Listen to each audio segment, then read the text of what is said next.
그 언니가 이제 제안을 받았겠죠. 야, 중국에 예쁜 처녀들 넘겨보내면 돈 된다. 그래서 우리 돈 벌게 해주겠다고 꼬드겨서 넘겨보내줬는데 와보니까 일은 하긴 뭐래요. 신분도 없는데 말도 안 통하는데 까딱 잘못하면 다 잡혀서 강제북송 나가는데 알고 보니까 팔려왔더라고요. 3천 위안씩. 야, 너무 기가 막혀가지고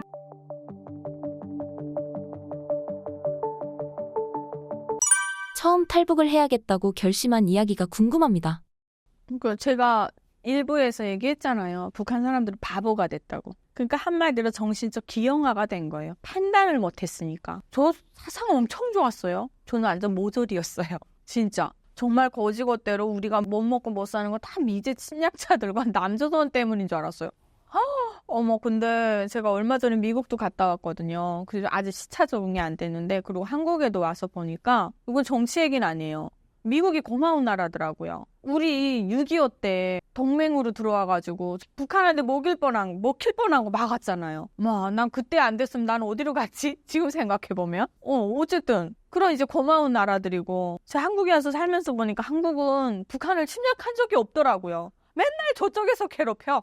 내가 살아본 결과 17년 동안 느낀 것도 그래요. 그 과거 역사도 들어보니까 참 참담하더라고요. 근데 이렇게 좋은 나라들을 저는 아주 나쁘게 선전을 해서 이제 교육을 받았으니까 거지것대로 믿었죠. 제가 직업이 북한에서 이제 그 김부자들로 그 인간들을 왜 찬양했나 몰라. 그 인간들을 찬양하는 가수였어요, 이래봬도. 근데 한 달 월급이 수령님 하면서 나가서 떠들어도 한 달 월급이 800원밖에 안 되는 거예요. 그거면은 쌀 500g 살 수 있어요. 한 달 월급이. 근데 그것도 안 주는 거예요. 그러니까 그렇게 생활고에 시달리고 있던 어느 날 제가 이제 살다가 탈북한 것이 양강도 대홍단이라고 국경 지역이거든요. 거기 이제 동네 언니가 중국에 가면 한 달만 일을 해도 1,000위안을 번대요. 계산해 보니까 400년을 일해도 못 받을 돈을. 근데 북한에서 진짜 한 달에 800원씩 받는데 400년을 일해도 못 받을 돈을 한 달에 받는 거예요. 그래서 난 진짜 사상이 빨간 채로 정말 돈 벌러 탈북했어요. 전 자유, 인권 이런 거 몰랐어요. 뭐 세상이 어떻게 돌아가는지도 몰랐고. 그래서 그 언니 안내를 따라서 이제 두만강을 건너서 제 친구와 함께 돈을 벌어서 6개월만 돈을 벌면 6,000위안이잖아요. 그래서 내가 또 북한 돈으로 계산을 해보니까 야, 내가 진짜 그 돈 갖고 북한 나가면 부자처럼 살 수 있을 것 같은 거예요. 그래서 뭐 꿈이야 야무지죠. 그때 그런 꿈을 가지고 탈북을 했는데 웬걸요. 와보니까 일은커녕 동네 언니가 일을 하게 해주겠다고 우리를 팔아먹은 거예요. 국경 접경 지역이다 보니까 왜 밀수꾼들 있잖아요. 중국에 파트너를 만들어 놓고 이 언니가 밀수를 했던 거예요. 근데 그 언니가 이제 제안을 받았겠죠. 야, 중국에 예쁜 처녀들 넘겨보내면 돈 된다. 그래서 우리 돈 벌게 해주겠다고 꼬드겨서 넘겨보내줬는데 와보니까 일은 하긴 뭐래요. 신분도 없는데 말도 안 통하는데 까딱 잘못하면 다 잡혀서 강제북송 나가는데. 그래서 알고 보니까 팔려왔더라고요. 3천 위안씩. 야, 너무 기가 막혀가지고 그때 이제 중국에서 엄청 절망을 했죠. 어떻게 살아야 되나. 아니, 일을 해갖고 돌아가야 되는데 갈 수도 없고 그렇다고 해서 빈손으로 당장 부모님한테 돌아가려고 해도 길도 몰라, 말도 몰라, 돈도 없어요, 차비도 없어. 누가 데려다줘요? 그러니까 너무너무 무서워가지고 그때 이제 야, 참 비참하더라고요. 그러면서도 저는 내가 중국에 온 세계가 우리 김부자들을 우러러본다고 교육을 받아갖고 진짜 다 우러러보는 줄 알았어요. 우러러보기는 개뿔. 만나는 사람마다 다 욕하는 거예요. 우리 부럽고가 그랬어요, 저한테. 우리 그 산 사람이. 너네 김정일이 그 새끼부터 죽어야 된다. 얼마나 싸웠는지 아세요, 제가? 왜 우리 장군님 욕하냐. 근데 글쎄 거기 중국에서 팔려가면서 제가 이제 한국 드라마로 또 보게 된 거예요. 보면서 야, 한국 뉴스를 봤는데 이거는 막 대통령도 욕하고 막 그때 2008년도에 막 무슨 소고기 먹으면 머리에 구멍이 난다고 광우병 시위하고 난 그때 그걸 보면서 저 나라 망하겠네 이렇게 생각했거든요. 근데 그게 아니라 왜 민주주의의 어떤 권리 같은 거로 이제 주민들이 나와서 행세를 했던 건데 실제로 보니까 소고기 먹고 머리 구멍 난 사람 없더라고요. 예, 팩트 체크는 해야 되니까. 아니, 그리고 탈북민들도 가서 너무 잘 살고 그다음에 이 내가 신처럼 생각했던 이 김부자들의 아주 마누라가 얼마나 많은지 우린 그 인간들이 숨도 안 쉬고 사는 줄 알았어요. 정말 신으로 생각했어요. 근데 제가 일부에서 그랬잖아요. 주체사상 교라고. 김일성이가 죽었잖아요. 근데 죽어서도 영원히 우리 심장 속에 남아서 우리 함께 한다고 그랬어요. 그거 뭐예요? 기독교 모방한 거잖아요. 내가 너무 화를 내나? 그래가지고 어머 이게 뭐야? 이게 뭐야? 도대체 뭐야? 자기 뭐 마누라 자식 새끼들은 그냥 해외로 다 내보내고 그냥 뭐 진짜 너무 충격받은 거예요. 그때 이제 우울증 왔어요, 제가. 배신감. 그리고 나도 똑같은 사람인데 난 왜 이러고 살아야 되지? 아니 저는 그냥 거기서 신분증이 없으니까 까딱 잘못하다 잡히면 이제 거기 나가서 죽을지 살지 완전 벼랑 끝 인생 거예요. 저와 제 친구는 너무너무 진짜 근데 제 친구는 그 상황에서 이제 너무 저보다 예쁘다고 2만 위안에 천장 아들한테 팔려고 하고 전 18,000 위안에 팔려고 하고 완전 물건짝이 돼버린 거예요. 근데 그 속에서 바보가 아닌 이상 어떤 판단을 하겠어요? 헐벗고 굶주린 남조선에는 거지들이 득실하다고 배웠는데 드라마를 통해서 본 우리 대한민국은 거지는커녕 한 명도 없어. 뭐 노숙자가 가끔 나오는데 너무 잘 입고 얼굴이 반질반질해서 다 북한 단간부보다 얼굴이 좋아요. 그래가지고 거지 같지도 않아. 노숙자라니까 노숙자가 뭐예요? 그러니까 북한식으로 말하면 거지래요. 근데 이름도 왜 그렇게 이뻐요, 노숙자? 뭐 여긴 거지란 말 자체 쓰지도 않더라고요. 가고 싶다. 그 탈북민들도 받아주더라고요. 한민족이라고. 우리 헌법에 그렇게 되어 있대요. 그 헌법을 만든 분에게 감사하다는 생각이 들더라고요. 그거 아니면 우리 어디 가겠어요? 헌법이 없으면 우리 받아줬겠어요? 그래갖고 너무 가고 싶은데 갈 수도 없고 신분도 없고 까딱 잘못하면 북한에서도 그 모양 그 꼴로 살았지. 그래서 제가 한국 대사관 찾아갔어요. 이 얘기는 정말 처음 하는 거예요, 제가. 근데 정말 예쁘게 하고 갔어요. 왜 예쁘게 하고 갔냐면 북한 사람처럼 보일까 봐. 그러면 그 한국 대사관이라도 중국 군대들이 지키잖아요. 그리고 그 옆에 바로 북한 대사관이거든요. 저 심양에 팔려고 갔는데 앞에 딱 갔죠. 말을 하려고 보니까 말이 안 통해. 중국 군대한테 말을 해야 되는데. 근데 지금 내가 한국에 살아봤으니까 지금은 머리가 잘 들어가죠. 내 여권 잃어버렸다. 한국 사람이다. 여기 좀 만나게 해달라. 이러고 들어가도 되는데 모르니까. 갔다가 심장이 콩알만해서 쏙 떨어 또 도망오고 다음날 또 갔다 또 도망오고 안 되겠더라고요. 방법이 없더라고요. 우울증이 더 오죠. 가고 싶은데 갈 수도 없고 내가 왜 이러고 살아야 되나. 한국 가서 나 좀 제대로 살아보고 싶은데. 그러다가 저는 진짜 너무도 감사한 한 탈북민 언니를 만나서 그 언니 도움으로 이제 팔려왔던 집에서 도망쳐 나왔거든요. 그래서 이제 한국으로 오게 됐죠.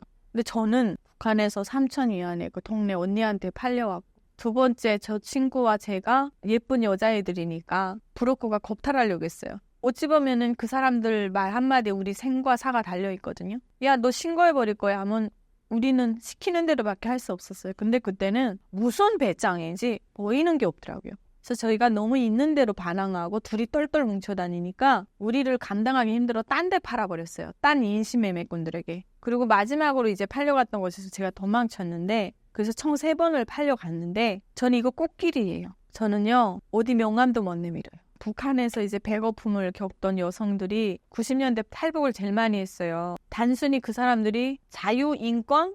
이거 몰랐어요. 김부자들이 싫어서 이것도 아니에요. 그냥 먹고 살기 위해서 탈북한 사람들이에요. 근데 이 사람들이 어디 가겠어요? 다 중국의 노총각들, 장애를 가진 사람들, 우리 대한민국 말로 사람 구실 못하는 사람들에게 다 팔려가는 거예요. 갔는데 살고 싶겠어요? 한정 문화가 얼마나 더러운 줄 아세요? 이빨도 안 닦아요, 그 시골은. 진짜로. 그런 데서 어떻게 살아요? 도망치다 매 맞고 그냥 꼴이 없는 소가 돼서 일을 하고 너무 여성들이 고생을 많이 하고 사는 거예요. 우리 북한 여성들이. 그리고 막 신분이 없다는 이유로 안 좋은데 막 이용하고 안 하면 신고하면 잡혀가니까. 이게 오늘날까지 진행형이에요. 그래서 저는 이런 막 처참한 그런 것들을 이제 보면서 와 진짜 나라 없는 백성이 상같이 개만도 못하다는 게 이런 거구나. 아니 우리는 제가 대한민국에 와서 여권을 받아서 이제는 꽤 살다 보니 올해는 제가 해외를 다닐 팔자인지 독일 다녀왔죠. 미국 다녀왔죠. 이제 연말에 일본도 가야 돼요. 해외 나가면서 제가 감동을 받았어요. 한국 대사관 깃발만 봐도 설레더라고요. 뿌듯하고. 그리고요 문자가 다 독일 공항이든 미국 공항이든 도착하기 바쁘게 문자가 와요. 무슨 일이 생기면 대사관으로 연락하세요. 이게 얼마나 감동입니까? 북한 주민들은요 해외에서 저 중국에서 자기 대사관을 보면 반갑기는커녕 무서워가지고 도망을 쳐야 돼요. 그리고 그 인간들은 북한 주민을 보면 보호를 하는 게 아니라 잡아서 다시 강제 북송해서 수용소 걷어놓고 왜 도망쳤냐 있는 대로 구타하고요. 감옥 쳐넣고요. 또 도망치다 걸리면 죽여버린다고 그러고요. 또 도망치다 또 탈북되고 이게 건수가 많아지면 공개 처형도 하는 게 북한이에요. 얼마나 나는 그 문자 하나에도 설레더라고요. 내가 이 지구상에 어디 가든 한국 대사관만 있는 땅을 가면 내가 뭐 먹을 게 없어서 돈 떨어졌어요. 전화해도 밥을 먹여줄 판이더라고요. 이렇게 뿌듯하고 감사한 나라가 있는가 반면에 정말 완전히 뭐 짐승 취급도 못 받고 저렇게 사는 우리 북한 주민들, 탈북민들을 보면서 진짜 딱 그 말이 생각나더라고요. 나라 없는 백성 상아치 개만도 못하다. 이 말이 언제 나온 줄 아시는지 좀 물어볼게요. 언제 나온 줄 아세요? 일제시대 때 그랬대요. 근데요, 일제시대 때가 좋았다라는 게 아니라 우리 친할머니가 일제시대 겪었거든요. 그 순사인가 무슨 그 집의 모습이었어요, 우리 할머니가. 근데 일제시대 때도 그렇게 북한 같진 않았대요. 그래서 우리 할머니 뭐랬는 줄 알아요? 차라리 해방 안 되는 게 나았대요. 이거 북한 정권을 돌려간 거예요. 보세요. 일본 놈들은 그냥 남의 나라니까 그랬다 칩시다. 그것도 36년이요. 근데 이거는 해방과 동시에 북한 주민들은 자기 같은 족속의 인간에게 지금 70년 넘게 일제시대 때보다도 못한 지금 노예의 삶을 살고 있단 말이에요. 그러니 제가 북한 얘기만 나오면 열 안 받겠어요? 이렇게 분노를 하는 이유가 있습니다. 어떤 경로로 한국으로 들어오셨는지 궁금합니다. 그러니까 거기서 제가 우리 그 탈북민 언니, 한 언니를 만나서 그 언니의 도움으로 저는 한국 대사관을 간 게 아니라 이제 베트남을 거쳐서 캄보디아를 거쳐서 삼국을 통해서 한국으로 오게 됐죠. 중국도요, 난민 그 회원국으로 유엔에 가입이 되어 있어요. 근데 탈북민들을 난민으로 인정 안 해주잖아요. 그거 난민으로 인정해줘서 한국으로 오면 참 좋을 텐데 그게 안 되니까 삼국을 이제 몇천 킬로를 돌고 돌아서 이제 오는 거죠. 그래도 저는 제가 탈북할 때는요, 황금기였어요. 지금은 1억 줘도 못해요. 1억 원을 줘도 탈북하기 힘듭니다. 중국을 통해서 오는 경우는 거의 없어요. 그래서 그 한국의 하나원을 보면은 한 달에 한 300~400명씩 탈북민들이 들어와서 졸업을 했어요. 근데 지금 12명이에요. 12명. 근데 이 사람들이 중국으로 오는 사람들이 아니라 러시아나 외국을 통해서 나왔던, 외국으로 일하러 나왔던 근로자들이에요. 이렇게 줄어든 거죠. 저는 진짜 그 언니에게 평생 감사하고 있어요. 지금도 연락을 하고 있는데 그 언니가 아니었다면 제가 어떻게 한국을 올 수 있겠어요. 그래서 와가지고 비행기라는 것도 뜬 것만 봤는데 처음 타보니까 야, 신기하더라고요. 이건 비행기가 뜨는지 내 마음이 뜨는지 분간을 못할 정도로 떨리고 막 이 비행기가 북한으로 가는 건 아니겠지. 트라우마, 이 공포. 근데 딱 보니까 대한민국이 맞더라고요. 근데 그때 제가 공항에 내렸을 때 거의 아무 생각 없었던 것 같아요. 너무 잡힐까 전전긍긍 온갖 스트레스를 많이 받고 막 힘들게 그렇게 오다 보니까 사람 긴장이 풀리잖아요. 그때부터 야, 또 국정원 들어가니까 왜 그렇게 잘 먹여요. 정말 어머니 품이야. 북한에서 맨날 어머니 당이 어쩌고 저쩌고 뭐 어머니 당 개뿔 잡아 죽이지는 않으면 다행이지. 근데 국정원 오니까 생리대까지 져요. 여성들 생리대까지. 부끄러워 죽는 줄 알았어요. 손톱깎이까지 져요. 싹 벗겨서 떼뽀시를 해서 새 옷으로 단장을 시키는데 너무 감동이었죠. 너무 감사하고. 그래서 얼굴에 뻐드라지 많이 났었어요. 스트레스 받아갖고 진짜로. 근데 국정원 선생님이 한국에서는 피부가 고와야 시집을 잘 간대요. 지금 피부는 0이 된 거예요. 근데 이거 있잖아요. 제가 병원 다닌 거 아니에요? 화장품. 그리고 잘 먹고. 그리고 이제 조금 정착하는데 스트레스는 받고 힘들었지만 그래도 이게 때깔이 몸에 영양이 채워지니까 피부도 재생이 되더라고요. 근데 그때 이제 제 그 뽀드라지를 보고 불쌍하다고 이왕에 온 거 좋은 남자 만나야지 이러면서 제 손을 잡고 그 나이 드신 선생님이셨어요. 아빠 같은 분이었는데 병원에 치료하러 데려가고. 저는요, 국정원이 저희 첫사랑입니다. 너무너무 감사하고 조금 조사받느라고 자유가 없었다 뿐이지 거기서 이제 그냥 한마디로 우리가 솔직히 말해서 탈북민들이 이 땅에 오면 저기요 있잖아요. 탈북민들 한국에 왔다고 해서 자유 인권 아는 거 아니에요. 민주주의도 몰라요. 그러니까 이게 탈북민들이라고 하면은 너무 보편적인데 저는 그랬어요. 몰랐어요. 근데 이 사람들이 우리를 대해주는 거, 대한민국에서 새롭게 인생을 시작할 수 있게끔 그 짜놓은 제도, 그런 것들 하나하나가 저를 국민의 한 사람으로 대열로 입성시켜준 거예요. 뭐 교육 상식 안 통했어요. 저는 그 삶 속에서 제가 참 이 나라는 참, 그래서 제가 제일 좋아하는 노래가 대한민국이에요. 대한민국 노래 아세요? 하늘엔 저각구름 떠 있고 이거 정수라 씨가 부르는 노래. 저는 그렇게 삶 속에서 깨달아가고 투표를 통해서 민주주의를 알았던 것 같아요, 제가. 한국 정착이 힘드셨을 것 같은데 처음 오셔서 적응한 이야기가 궁금합니다. 많이 힘들었죠, 정착이. 진짜 힘들었죠. 그 사람이 이게 참 이게 환경의 지배를 많이 받는 동물이라는 걸 제가 느꼈어요. 왜 느꼈냐? 보세요. 아니, 여기 오니까 그 일을 시키고는 밥까지 먹여주더라고요. 제가 불고기집에 취직을 했었는데요. 하얀 쌀밥에다가 불고기를 볶아서 점심을 먹여주고 저녁도 먹여서 들여보내고 또 브레이크 타임에는 아이스크림까지 갖다 먹이더라고요. 너무너무 놀랐죠. 그러니까 내가 돈을 벌잖아. 내 돈 쓸 시간이 없어요. 교통비밖에 안 나가는 거예요. 이야, 너무 좋은 거예요. 그리고 이건 뭐 옆집도 몰라. 괴롭히는 사람도 없어. 일 나오라고 강요도 안 해. 너 초상화 왜 안 닦았냐? 동상자가 왜 안 나오냐? 괴롭히는 사람도 없어요. 너무 좋잖아요. 근데 죽을 만큼 힘들더라고요. 왜 힘들었냐? 지금 생각해보니까 뇌가 힘들었던 것 같아요. 왜냐하면 이게 뇌도 자꾸 쏘야 돼요. 그리고 마음의 근육이라는 거 혹시 아세요? 마음의 근육이라는 거, 생각의 근육이라는 거. 전 몰랐는데 그게 없더라고요, 우리는. 자립심에 대한 그 욕망은 강하지만 그거를 이겨나갈 방법을 제가 모르더라고요. 왜냐? 북한에서 딱 하라는 대로 했어. 야, 갖다 놔. 그 말 안 하면 안 해. 시키는 대로 길들여 먹어가지고요.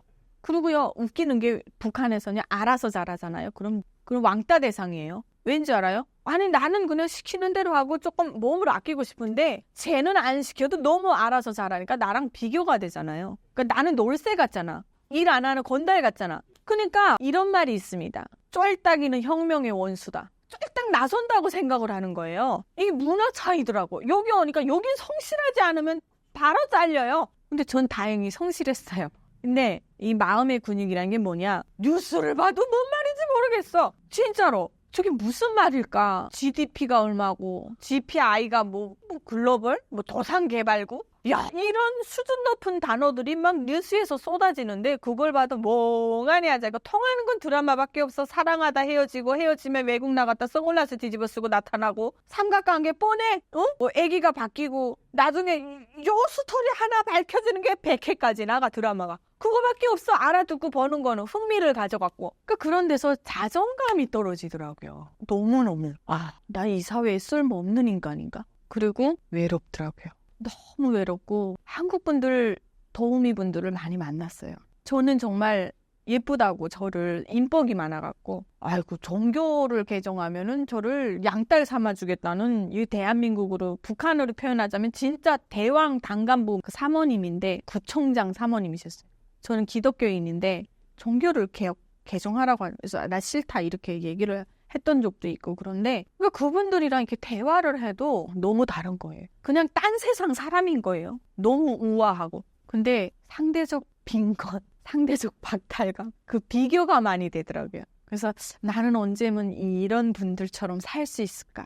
그 마음에 조급해지는 그런 느낌? 거기에다가 또 밖에 나갔다 집에 들어오면 아무도 없어요. 처음에는 냉장고와 그 임대 아파트도 너무 커 보이고 너무 감사했는데 사회에 딱 나가서 뛰어드니까 제 눈높이도 올라가는 거예요. 근데 내 눈높이는 올라가는데 내가 가진 커리어는 없어요.